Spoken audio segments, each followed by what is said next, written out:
Olá, alunos do 8º ano, sejam muito bem-vindos a mais uma aula de ciências. Eu sou a professora Andressa Primavera e nesse momento vamos ver aí o conteúdo da nossa revisão. Na nossa aula de número 11, revisão e avaliação. Então vamos à revisão.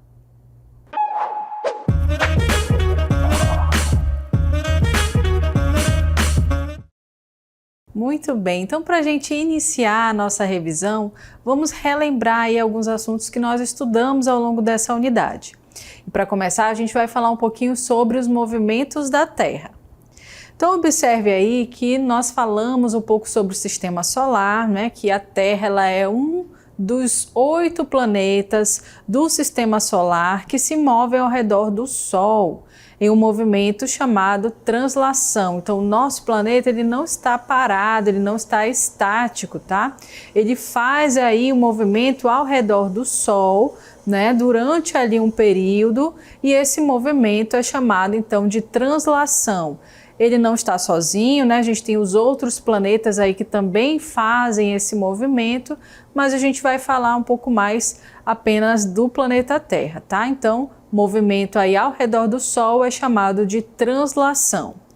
E simultaneamente, o planeta Terra também gira ao redor do seu próprio eixo, realizando um movimento conhecido como rotação. Então você percebe aí que o nosso planeta ele tem dois movimentos, né? Que é translação e rotação.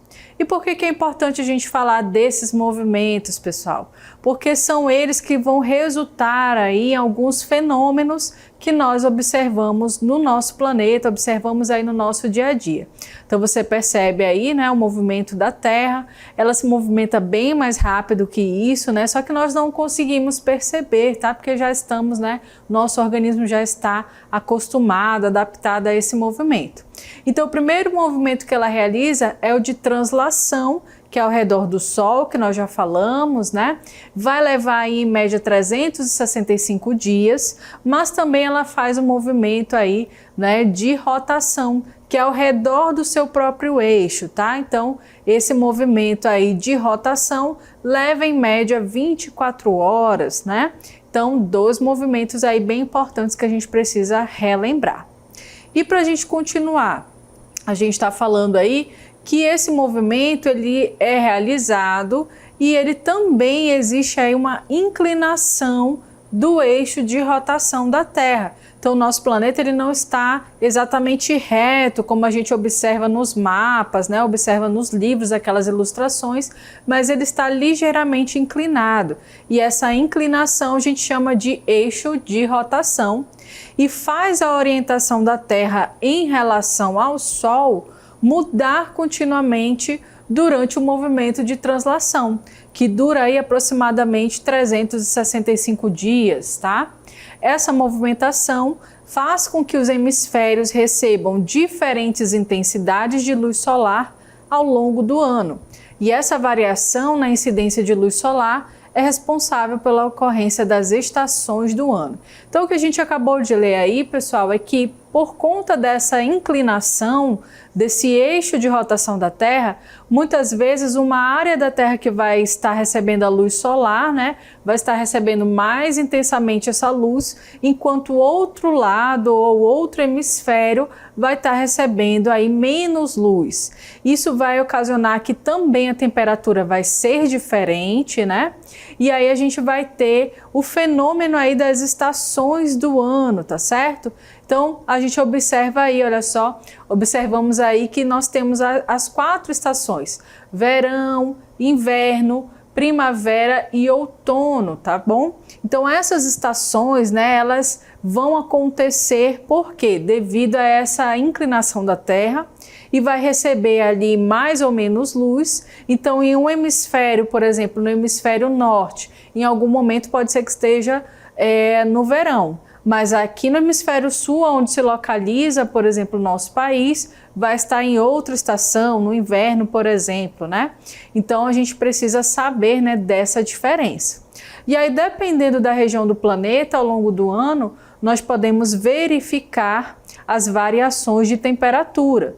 Então, quer dizer, o aspecto da vegetação, do vento, da quantidade de chuvas, né? O conjunto dessas características pode identificar as estações do ano. Aqui na região norte é bem difícil a gente perceber essa transição de uma estação para outra, porque nós basicamente temos aí uma estação chuvosa e uma estação mais quente, né? Mas em outras regiões do país, em outros países, é bem visível essa mudança nas estações, né? A vegetação, ela vai passar por todos os estágios, vai estar em um estágio ali mais vibrante, né? Na primavera, no verão, e aí ela vai perder um pouco as suas folhas no outono, ficar bem seca no inverno, então a gente consegue observar bem essas estações. Em outros lugares, como a gente mencionou, na região norte, a gente já não vê tanto essa variação, mas não quer dizer que ela não passe também por essa transição, tá?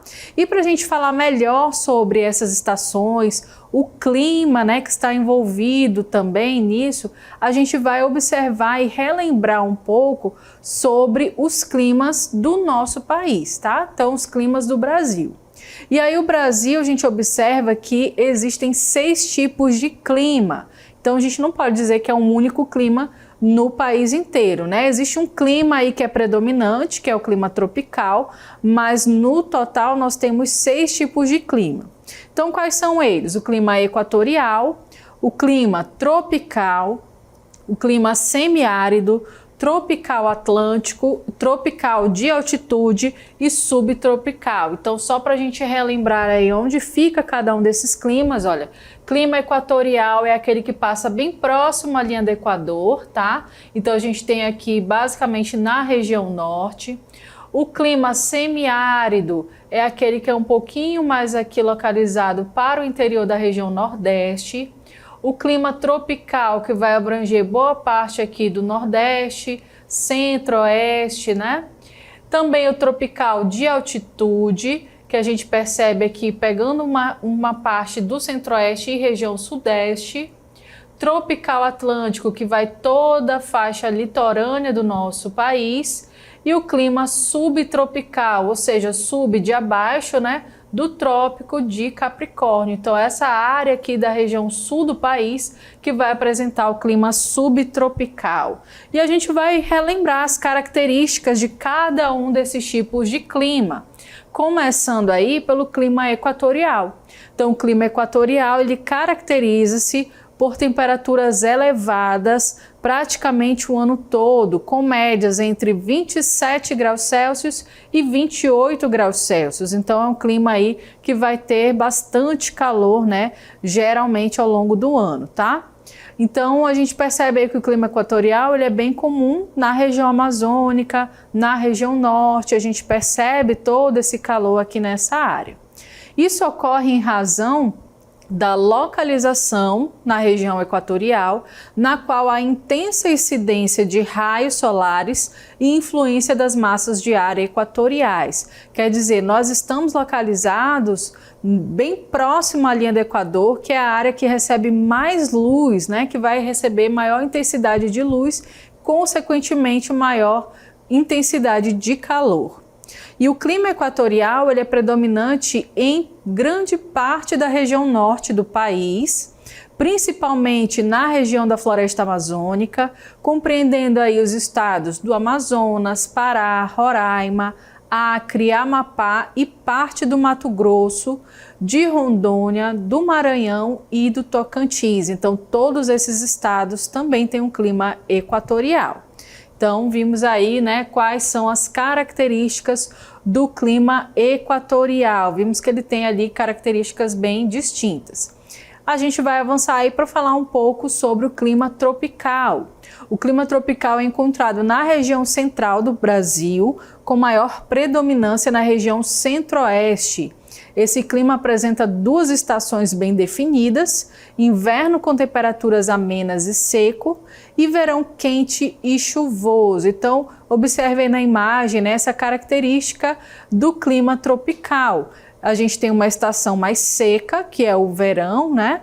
E a estação ali chuvosa, tá? Um inverno, então, com temperaturas bem amenas e um verão bastante quente, porém chuvoso. Então, é encontrado ali, né, na área central do Brasil e é um clima que predomina no nosso país, tá? Parecido ali um pouquinho com o clima equatorial, porém a gente observa que no clima equatorial as temperaturas são bem maiores.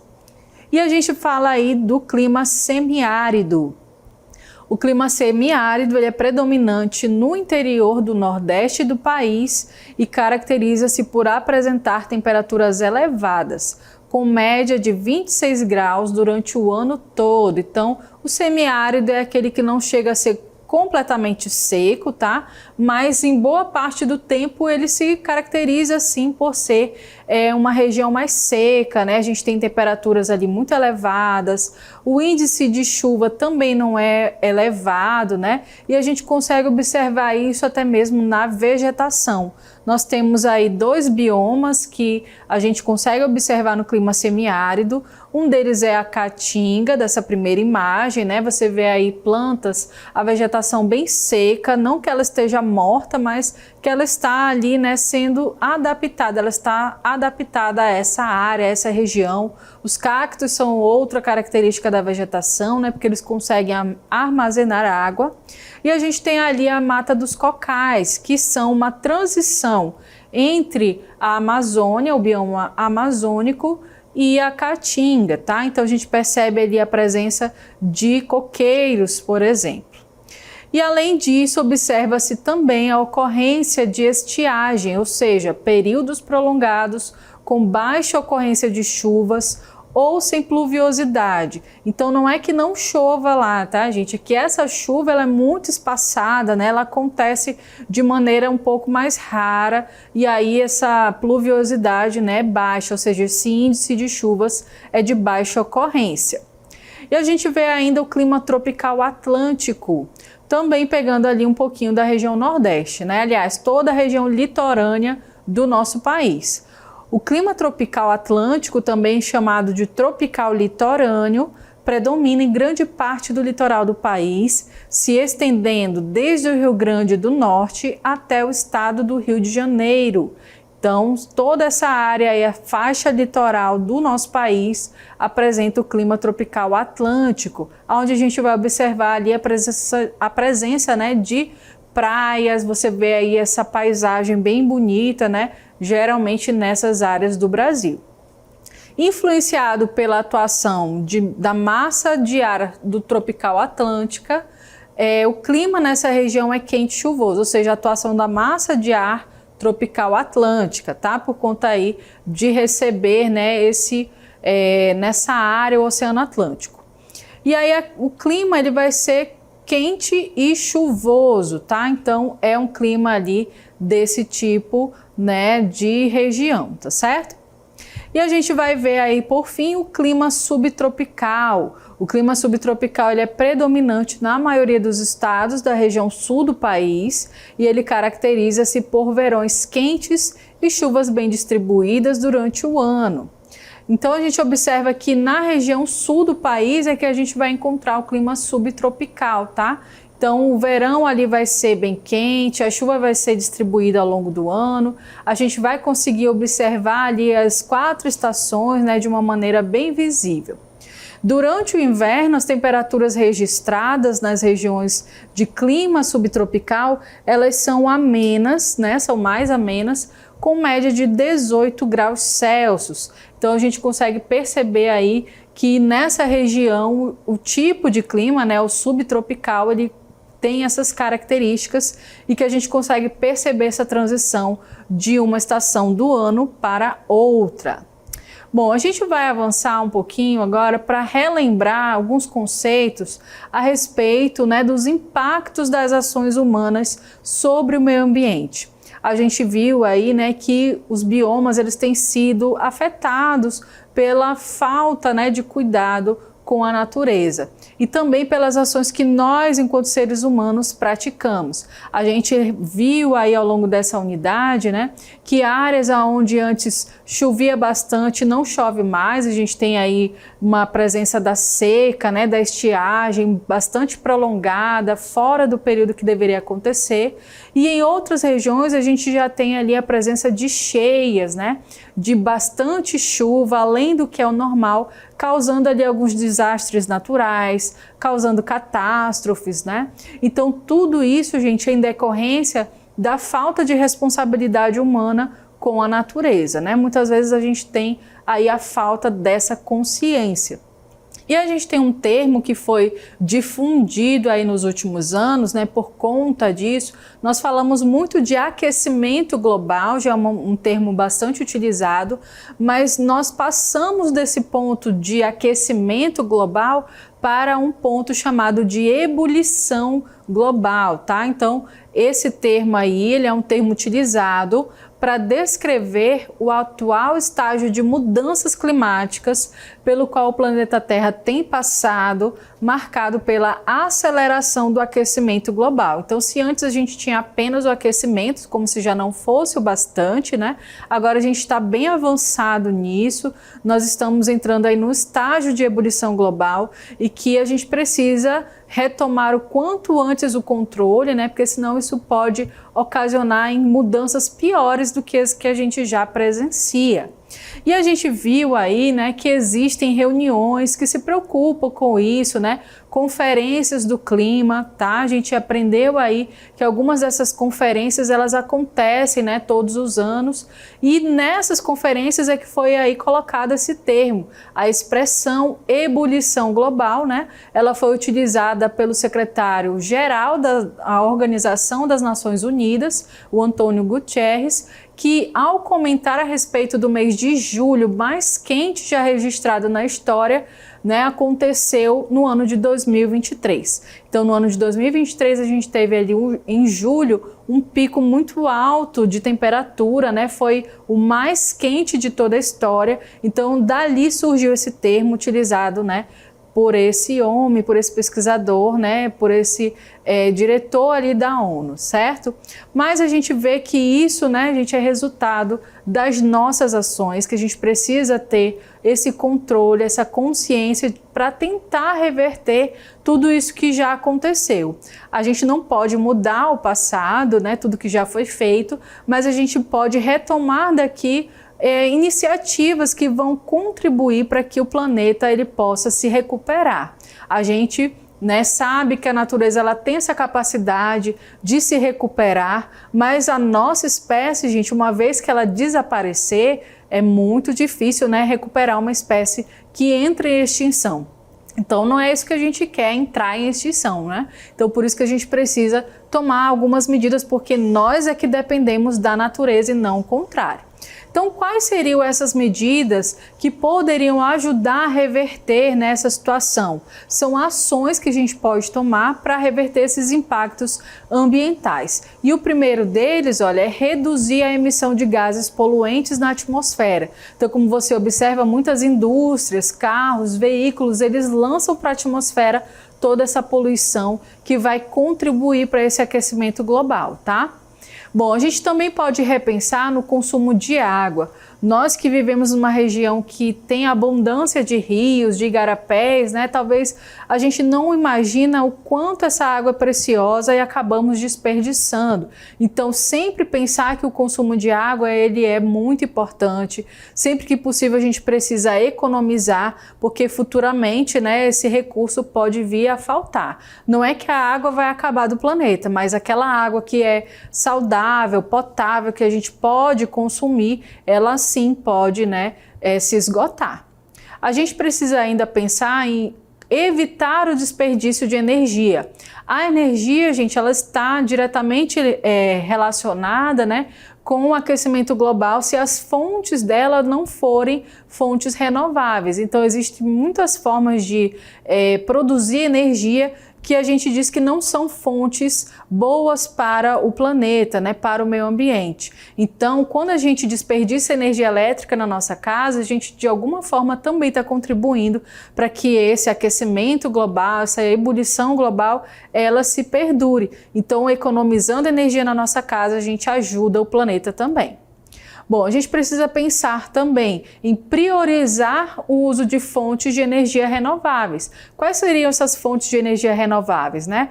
A luz solar, tá? Então, as placas solares, né, são uma solução para a energia mais limpa no planeta, né? O sol ele é gratuito, está aí todos os dias de graça disponível para a gente. Só precisamos, claro, né, de uma tecnologia para aproveitar. Então já existe essa tecnologia e ela é mais limpa para o planeta. A água, o vento também são outras fontes de energia renováveis.